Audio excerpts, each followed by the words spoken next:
शुरू करें सर। हाँ सर, क्या पूछना है? अरे सेम चीज दोबारा बोलनी है।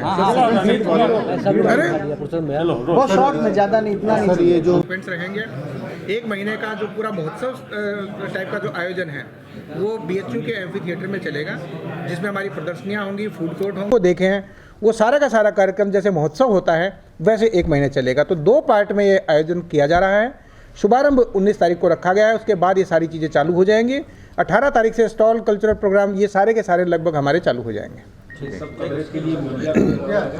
ये सारी प्रकार की कवरेज के लिए सारी मीडिया हर जगह अलाउड है। माननीय प्रधानमंत्री जी के कार्यक्रम के लिए भी सारी मीडिया को जिसको जितने पास चाहिए वो सब अलाउड है। SPG की खाली लाइव स्ट्रीमिंग के लिए जो भी अनुमति होगी कल जानकारी हो जाएगी। इसके अलावा आयोजन में सबको पास जारी किए जाएंगे। पूरे 1 महीने जितने प्रोग्राम वहाँ VIP होंगे उसमें मीडिया का राइजर रहेगा, बाकायदा सारी मीडिया उसमें वेलकम है। जितने ग्रुप जहाँ जहाँ ट्रैवल करेंगे इंक्लूडिंग मंदिर, तो मंदिर चौक पे भी हम लोग मीडिया को अलाउ कर रहे हैं ताकि उन ग्रुप्स के साथ वो फ़ोटो खींच सकें, उनके एक्सपीरियंस पूछ सकें। इसी के अलावा सारनाथ हो चाहे रोरो वैसल हो, हर जगह मीडिया का अलाउड है। ज़्यादा से ज़्यादा उत्तर प्रदेश, काशी और तमिल के लोगों का आपस में मेल मिलाप दिखे, इसके लिए मीडिया जहाँ भी कवरेज चाहेगा उसकी सारी अनुमतियाँ दी जाएंगी और पहले से ही उनको अलाउ कर भी दिया गया है। सारे लोग उसमें ये दिखें कि हम लोग स्वागत मुद्रा में हैं और वेलकम मोड में हैं। और तमिलनाडु के जितने भी लोग हमारे काशी में भ्रमण करने के लिए आ रहे हैं उनका हम स्वागत कर रहे हैं, ताकि फ्यूचर में बार बार सारे लोग दोबारा घूम के आए। ये इवेंट काशी में आप देख ही रहे हैं कि मंदिर जब से बना है तब से इतने लोग यहाँ पे आने लगे हैं, तो उससे सारे के सारे लोगों की आजीविका पे अच्छा फर्क पड़ा है। अब ऐसे इवेंट होंगे अलग अलग प्रदेशों के, तो काशी की एक नई ब्रांडिंग भी हो रही है और नई ब्रांडिंग के माध्यम से उससे लोग और अट्रैक्ट होंगे तो अपने और रिश्तेदारों को, गांव वालों को, शहर वालों को भेजेंगे। जितने लोग आएंगे उतना ही हमारा मार्केट, उतनी हमारी इकोनॉमी, उतना हमारा आर्थिक बेस ज़्यादा मजबूत होगा। और उस आर्थिक मजबूत बेस करने में आज हमने 3 प्रकार के लोगों को यहाँ बुलाया है, उनको भी बहुत बड़ा फायदा होता है। एक तो हमारे ई-रिक्शा, ऑटो रिक्शा है, सारे टूरिस्ट गाइड हमारे हैं, वो दूसरी कैटेगरी है। तीसरा हमारे नाविक लोग हैं जो नाव में लोग घूमते हैं। तो अब ये बहुत ज़्यादा जरूरी नहीं कि हमारे जो लोग आते हैं वो बहुत इतने संपन्न हो कि भाई हवाई जहाज से ट्रेवल करते हैं, टैक्सियों में ट्रेवल करते हैं। अधिकतर लोग उसमें गांव के लोग, गरीब लोग, सामान्य आर्थिक स्थिति के लोग होते हैं, तो वो ई-रिक्शा, ऑटो रिक्शा भी यूज़ करते हैं, छोटे छोटे होटल और लॉज को यूज़ करते हैं। फिर टूरिस्ट गाइड, जरूरी नहीं कि बहुत बड़े बड़े ग्रुप में आते हो, तो कुछ छोटे छोटे टूरिस्ट गाइड हैं, उनको या किसी मंदिर में गए तो मंदिर के जो भी शास्त्रीय पुजारी होते हैं उनको यूज़ करते हैं कि उनको समझाएं मंदिर के बारे में या उस जगह के बारे में। सारनाथ गए तो सारनाथ में उनको एंगेज करते हैं। इस तरह अलग अलग जगह पे अलग अलग लोगों को यूज़ करते हैं। तो आज बेसिकली इस अपॉर्चुनिटी का लाभ कैसे लिया जाए, इसके लिए हमने सबको बुलाया है। ये नासिक लोग नहीं आए क्या? 5:30 का टाइम, तो ये तो समाप्त हो जाएगा तब तक। ये चीज उन्हीं को बतानी है। जिन होटल में लोग स्टे करेंगे उस विभाग का कार्य है, वो सारा का सारा हमारा सुचारू रूप से चल रहा है। सारे लोग ये BHU के आसपास ही होटल्स में स्टे करेंगे। इलेक्ट्रिक बसेस के माध्यम से बिना पोल्यूशन के ये शहर में हमारे सिटी ट्रांसपोर्ट की बसेस से घूमेंगे। और जो स्वागत रात्रि को जब ये ट्रेन आएंगी उस समय बड़े गणमान्य लोग भी, शहर के लोग इनके स्वागत के लिए उपस्थित रहेंगे। ये सारी तैयारियाँ और सारी व्यवस्थाएँ सुचारू रूप से चल रही हैं। इनकी पहली जो ट्रेन है वो बनारस स्टेशन, जो पहले मडवाडी कहलाता था, उस पर 18 तारीख की मध्यरात्रि, जो कि 19 तारीख हो जाएगी, उसमें करीब 1:30 बजे आएगी। उसकी पूरी तैयारियां स्वागत की पूरी करा ली गई है।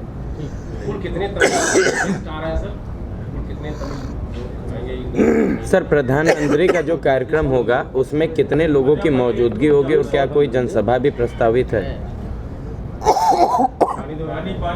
सर, काशी में तमिल संगमम होने वाला है, जिला प्रशासन की ओर से क्या तैयारियां चल रही हैं, बताएं।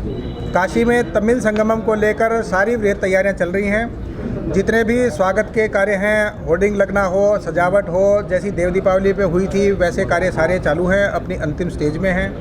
वेन्यू पे जितने कार्य होने हैं वो सारा वेन्यू जो BHU के एम्फी थिएटर है वहाँ पे लगभग सारे कार्य हो गए हैं।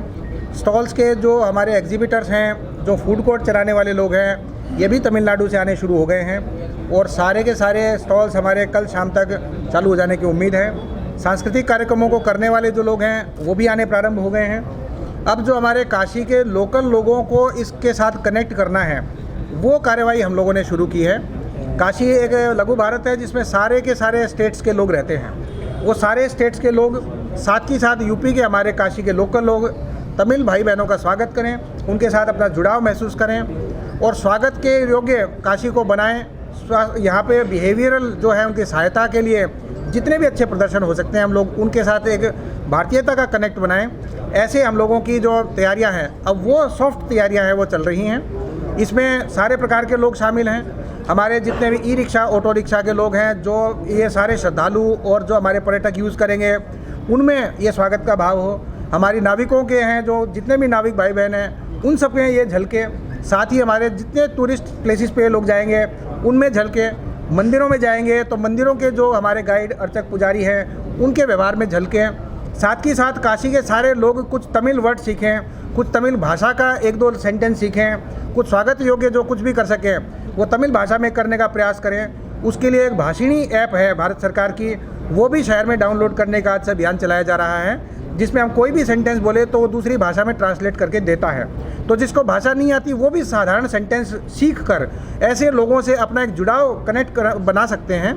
ये भी प्रयास आज से हम लोग शुरू कर रहे हैं। तो तैयारियों के साथ साथ अब शहरवासियों की तैयारी जो पूरे एक महीने एक पूरे भारतीयता का भाव दिखाए, एक लैंग्वेज की कनेक्टिविटी दिखाए, एक सांस्कृतिक कनेक्टिविटी दिखाए, वो प्रयास आज से हमने शुरू किए हैं और उसी के ऑडिटोरियम में आज ये बैठक हम कर रहे हैं। बाकी प्रधानमंत्री जी का जो कार्यक्रम है उसकी भी सभी तैयारियां सुचारू रूप से चल रही हैं। मुख्य सचिव महोदय और डीजीपी महोदय की वीडियो कॉन्फ्रेंसिंग के माध्यम से अभी उसकी समीक्षा पूर्ण हुई है।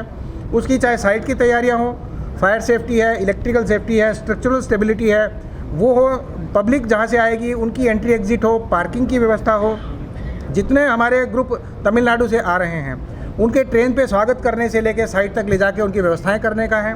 और वहाँ के धर्माचार्य अधीनम लोग जो आएंगे कल, उनकी कल की विजिट हो चाहे का कार्यक्रम होने वाला है बीएचयू में, उसमें कितने लोग शामिल होंगे, क्या कोई जनसभा भी प्रस्तावित है?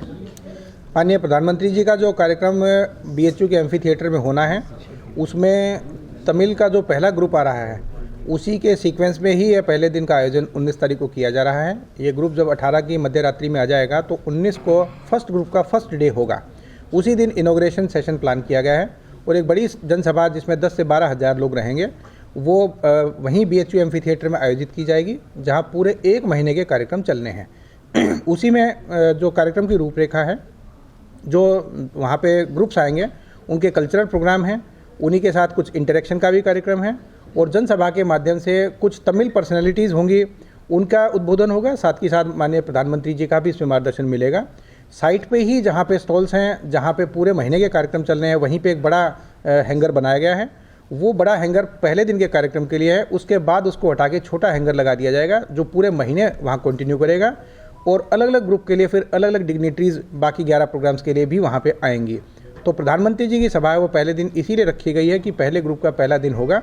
ये ग्रुप 18 तारीख की रात्रि में आएगा। जो पहला ग्रुप आ रहा है वो बनारस स्टेशन पे आएगा। इसमें करीब 215 लोग हैं। इसी ग्रुप के साथ कुछ तमिलनाडु के अन्य 15-20 और भी पर्सनालिटीज़ हैं जो उसी ट्रेन में ट्रेवल करके आ रही हैं। बनारस स्टेशन पे रात को लगभग 1:30 बजे जब ये ट्रेन आएगी तो इनका भव्य स्वागत वहाँ पे किया जाएगा।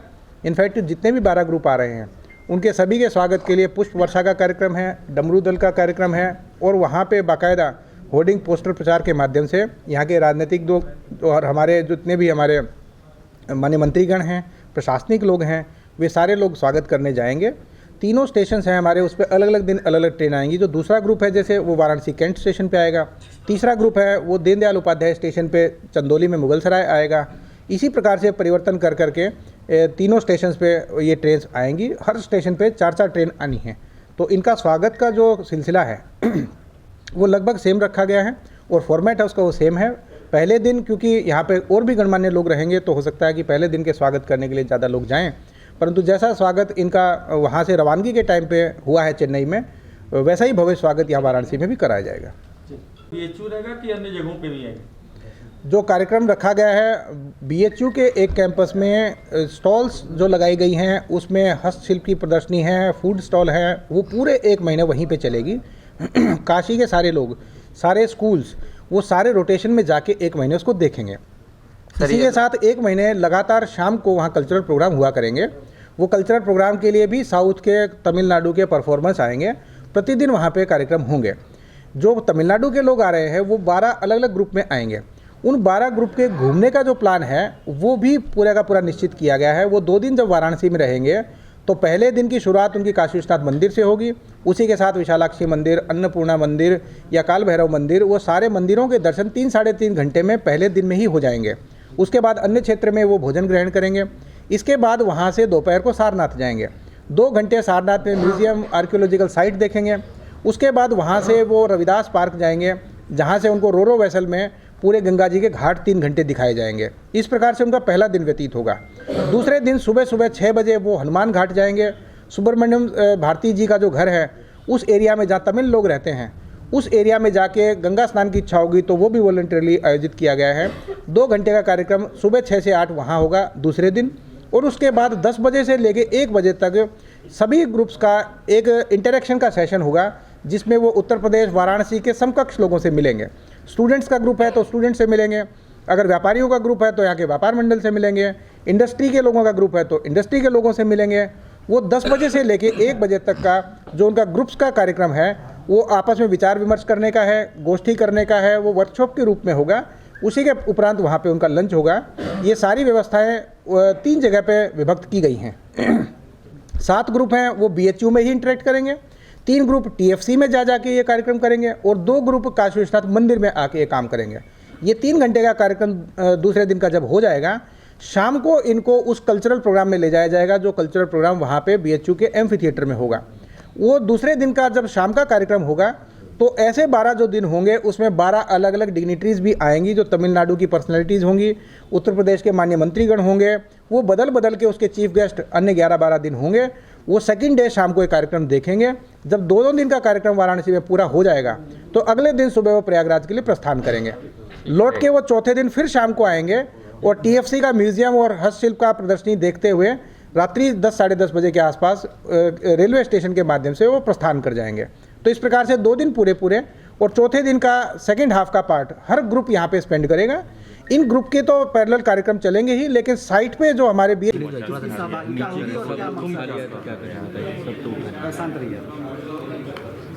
काशी तमिल संगमम का जो आयोजन हो रहा है वो पूरे 1 महीने चलेगा। इसमें अलग